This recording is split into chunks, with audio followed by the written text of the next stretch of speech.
entitled As ferramentas do branding como um importante recurso para as marcas de moda durante a pandemia de SARS-CoV-19.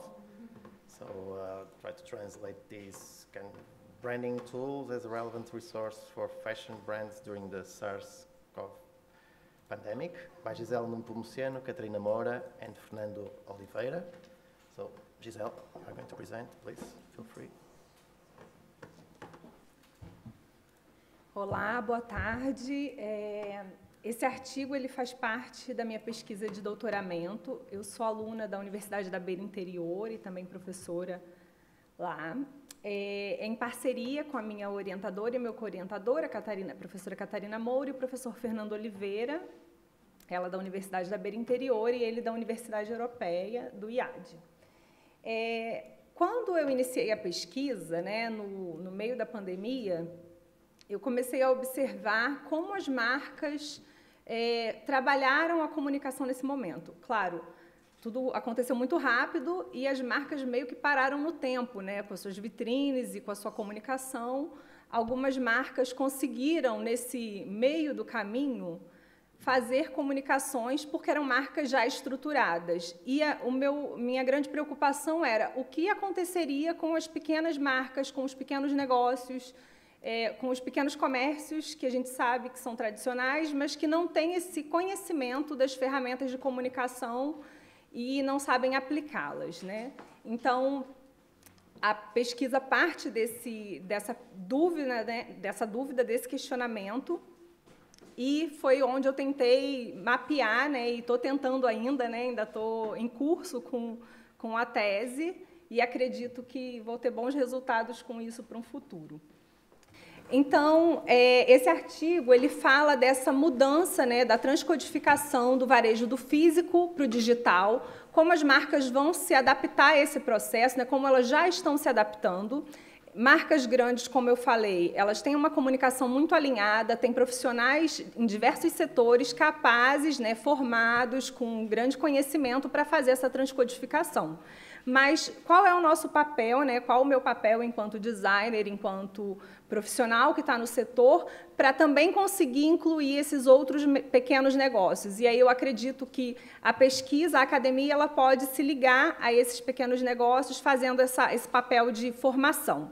Então, como palavras-chave, né, eu trago o varejo de moda, o branding, o storytelling e o comportamento do consumidor, né, que vai ser fundamentalmente ativo nesse processo. Então, a gente tem um processo que tem uma ligação de 4 vertentes diferentes, e por isso eu estou aqui no painel de comunicação, porque também é um momento importante. Como introdução, eu vou trabalhar, né, todo esse momento da fisicalidade que existia até então. A gente já vinha num processo de digitalização, com sites, redes sociais muito forte, mas a gente precisou ficar só nisso, praticamente. E aí as marcas que não tinham esse domínio acabaram ficando silenciadas por um período muito longo. Nós temos a multiplataforma, né, a multicanalidade, que é o omnichannel, que não é uma realidade para muitos negócios, né? Então, a gente tem redes sociais, sites, redes gratuitas e formas gratuitas de comunicação que não foram usadas por desconhecimento. O consumidor, né, ele vai receber essa informação, mas essa informação também ela só vai fazer sentido se, a partir do que ele conhece do físico, essa comunicação digital também estiver integrada. Então, não adianta nada eu ter uma loja muito linda e uma rede social muito incrível se elas não tiverem uma comunicação integrada. Eu não vou conseguir, enquanto cliente, eu não vou enxergar que é a mesma marca, que é o mesmo lugar que eu consumia quando eu estava na presença física. Então, eu preciso ter uma comunicação que esteja alinhada de forma correta, construída da forma correta, para que eu consiga entender que o mesmo lugar que eu estou no físico, eu também estou no digital, ainda que sejam linguagens, claro, adaptadas para os seus meios. Eu preciso conseguir perceber isso enquanto cliente.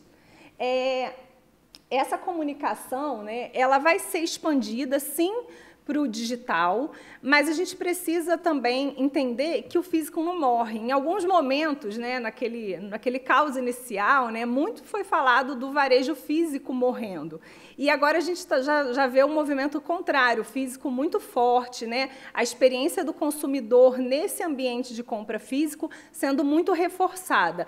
Não só para trazer o consumidor até a marca, mas para fortalecer o que é essa marca, qual é o papel emocional dela no cliente. Então, a gente tem uma experiência física sendo muito valorizada agora, claro que com grandes marcas fortalecendo em ambos os canais, tá?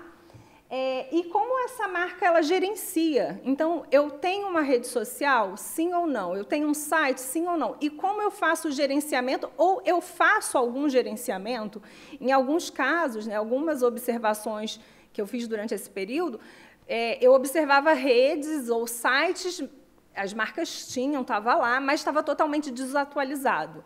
E isso, assim, não era desatualizado, começou a ficar desatualizado com o confinamento. Não, estava desatualizado de 1 ano atrás. Então, não adianta eu ter uma presença digital se essa presença também não corresponde a uma vida. Aquilo ali precisa ser alimentado e precisa comunicar, de fato, que eu estou aberto fisicamente ou ainda que só digitalmente. E aí, como pontos principais, né, esse branding que traz ferramentas de visual merchandising e de muitos outros pontos que são capazes de comunicar a marca, fortalecer a sua identidade, fortalecer a sua presença, seja ela física ou digital, mas que é capaz de comunicar com o meu consumidor. Isso é muito importante. O branding emocional. Adianta eu comunicar se eu não toquei o meu cliente, se eu não conseguir chegar até ele. Então, eu preciso ter uma comunicação que seja realmente alinhada a esse cliente, porque ele só vai fazer qualquer integração, ele só vai fazer qualquer relação, não só comercial, mas pode ser uma relação de admiração e de propagação da minha marca, se aquela comunicação realmente estiver direcionada para ele. Apesar de a gente ter um mercado gigantesco, a gente sabe que os clientes querem cada vez mais a personalização, a individualização, mesmo quando a gente fala da moda, que a gente sabe que tem todo um processo industrial muito grande. O storytelling, e aí é o storytelling que vai fazer isso, né? Que vai conseguir trazer todas essas ferramentas, né, para conquistar esse cliente, que é o quê? Eu ter a minha história, eu ter a história do meu produto. Então, a partir desse momento, eu integro não só os profissionais de comunicação, mas eu também preciso saber quem são os designers, quem são as pessoas que trabalham por trás de todo esse processo, porque são esses que vão conseguir me dar alimento para construir essas histórias e emocionar o meu cliente. Então, todas essas ferramentas vão precisar estar integradas, e por isso que não é só o produto em si, eu preciso ter essa comunicação de fato alinhada. Essa comunicação integrada entra não só a integração dela nos meios físicos e digitais, mas também com os meus colaboradores, porque eu comunico muito bem o meu produto, penso na minha marca de forma muito alinhada e com uma comunicação bem construída, mas se o meu público interno também não sabe sobre o que eu estou falando, eu vou continuar tendo ruptura nesse processo. Então, a ideia da comunicação integrada é que a gente minimize as fissuras, para que todas as pessoas consigam entender o que a marca comunica, tanto o público, tanto o consumidor, quanto o público interno. Então, é perceber essa integração. E esse consumidor, né, ele é um consumidor que ele é hiperconectado, que é colocado como o consumidor do futuro, né, mas ele é o consumidor do presente. Então, a gente tem um consumidor que ele está dentro do ponto de venda físico, pesquisando online e depois talvez compre em casa pelo celular ou pelo computador, ou ele está em casa, pesquisa online e depois ele vai até a loja conferir. Então, a gente tem um consumidor que ele está multicanal, ele está assim, em vários plataformas diferentes e ele pode fechar a venda de onde ele quiser. Então, a gente tem que entender que não é porque ele está em um meio que ele não vai consultar outro meio.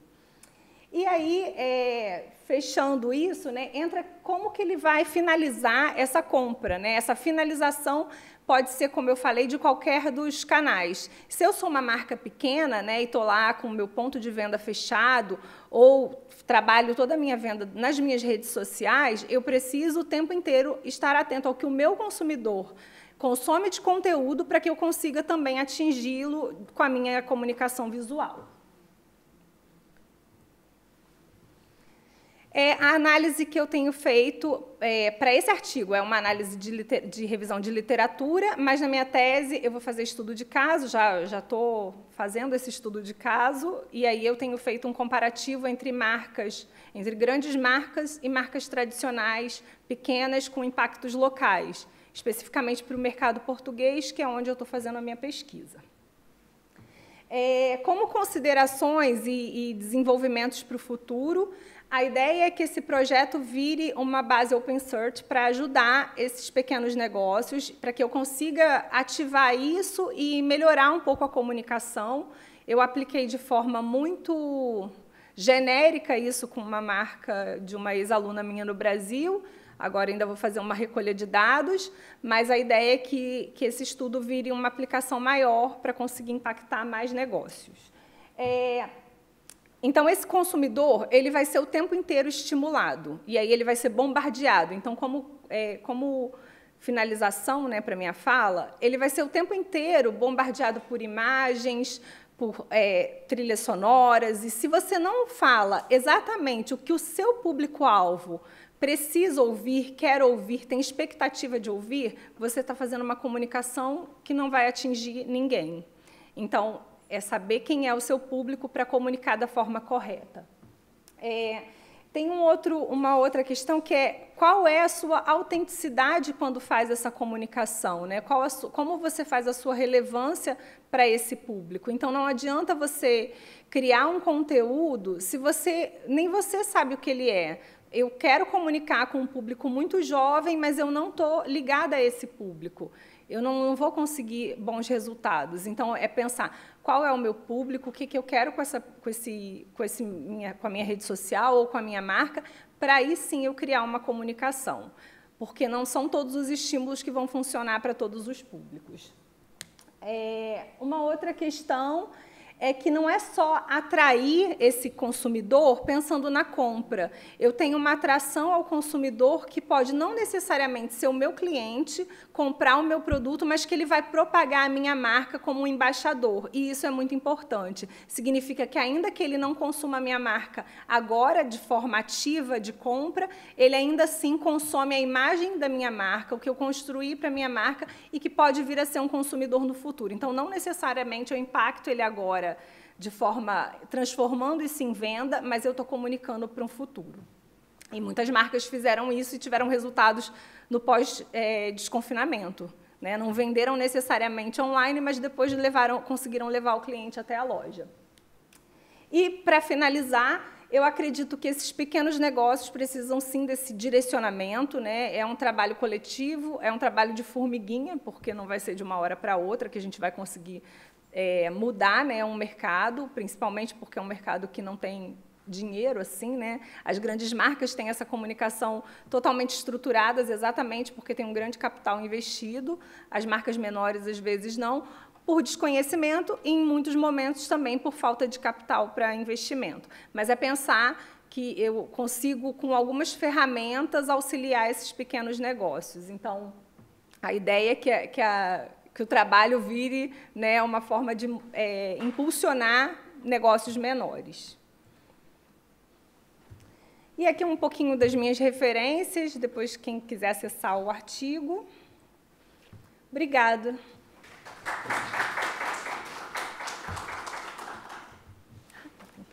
Muito obrigado, Gisele. Obrigada a você. I'm asking if anyone has any question to Gisele. Alguma pergunta?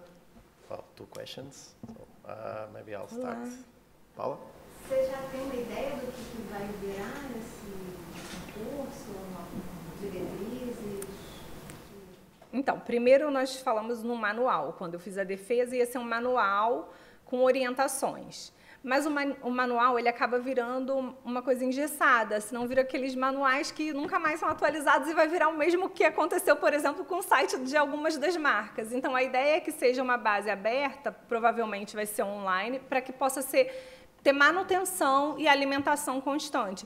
Isso porque eu sou um pouco apaixonada por essa área, né? Então, acaba que hoje eu acabo criando conteúdos no LinkedIn e nas bases que eu utilizo, mas a ideia é que eu faça isso de uma forma mais organizada para ficar por mais tempo e ter uma permanência maior.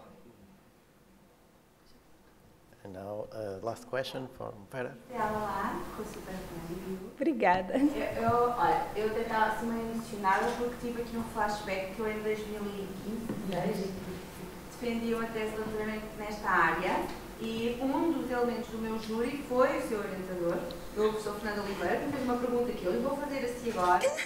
Para me devolver. A vida é assim, não é? A vida é Sim. assim, a vida é um ciclo. Mas foi super gira, eu estou meio arrepiada porque parecia que eu estava... Mas no caso do meu estudo, tinha enfoque nas roupas, nas marcas de roupa de criança e infantil.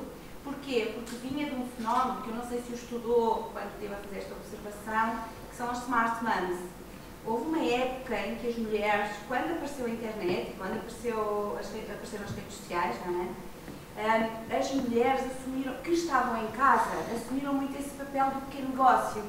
Porque começaram a surgir muitas micromarcas, porque elas estavam em casa, estavam a cuidar dos filhos, mas eram mulheres trabalhadoras, e então aproveitavam esse tempo esta má ideia que as mulheres têm, que sempre tudo ao mesmo tempo, de lançar negócios na internet. Eu acho que as mulheres foram claramente quem primeiro aproveitou essa coisa do e-commerce, de uma forma muito fazer para a amiga, mas que foi crescendo, também vale a pena passar por ele, porque tem muito a ver. Aqui foi mais por causa do Covid.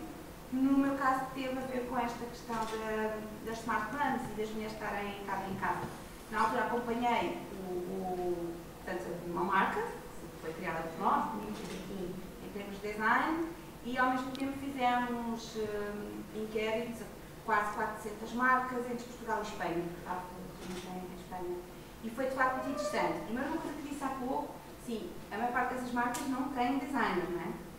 É o primo, portanto, há uma filha. Mas em 2015 havia quase uma estética associada a essas marcas porque era uma coisa muito caseira. E era interessante como isso podia fazer rodar o comércio local sem dimensões tão pequenas. E o seu orientador, né, no dia em que eu defendi a tese, perguntou-me, estou-me sempre a lembrar disto, mas ele perguntou-me o que é que eu achava que ia... Perguntou-me o que é que eu achava que ia acontecer a estas pequenas marcas, porque depois eu recordo-me que eu até falava um bocado das grandes marcas estarem muito atentas.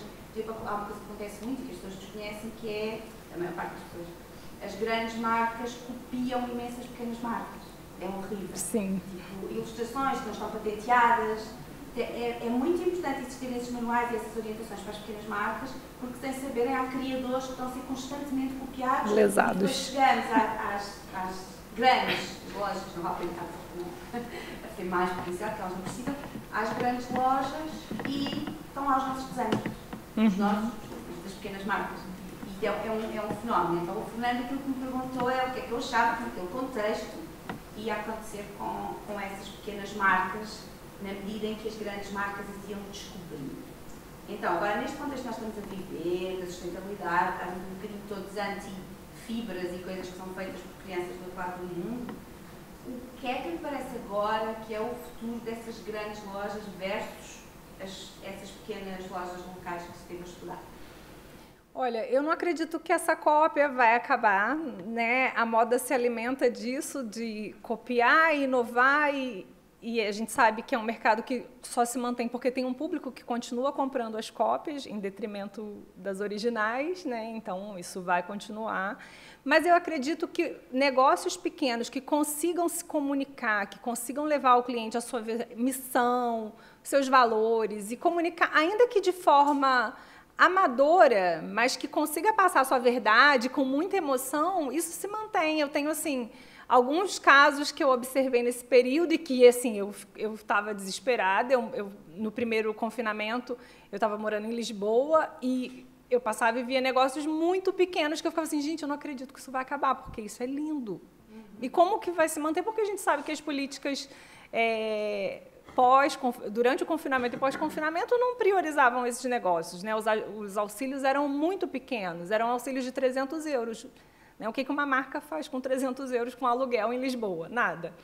Então, eu não acredito que essas marcas vão sumir, né, se não contando a verdade. Eu acho que é contar a verdade, né, a sua própria verdade, mostrar a sua identidade, seja ela local, né, seja ela micro, mas é mostrar essa verdade para o consumidor, porque o seu público tem identificação com isso. Se alguém compra no seu negócio, mesmo ele sendo muito pequeno, tendo uma loja gigante, com ar-condicionado, né, com Smart Pay no final, né, e com preço muito baixo, se ele continua comprando com você, tem alguma coisa no seu negócio que faz o olho dele brilhar. Né? Então, dá para fazer brilhar para mais pessoas. Né? Algumas marcas, mesmo pequenas, conseguem fazer isso. Comunicar de forma que o cliente tenha o olho brilhando e tenha interesse em continuar comprando. É o processo da sedução, não é? É uma sedução. Porque isso é contar a sua história, mas da forma que o seu cliente também se emocione. Porque eu vejo vários negócios que eu fico assim, meu Deus, que história linda. Tipo, quero esse negócio para mim, é um negócio que eu também amo. E aí você...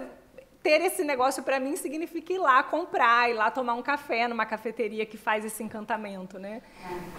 Vamos ter fé, né? Ah, mas eu tenho. Obrigada. Obrigada. Muito obrigado a todos. Thank you all. We need to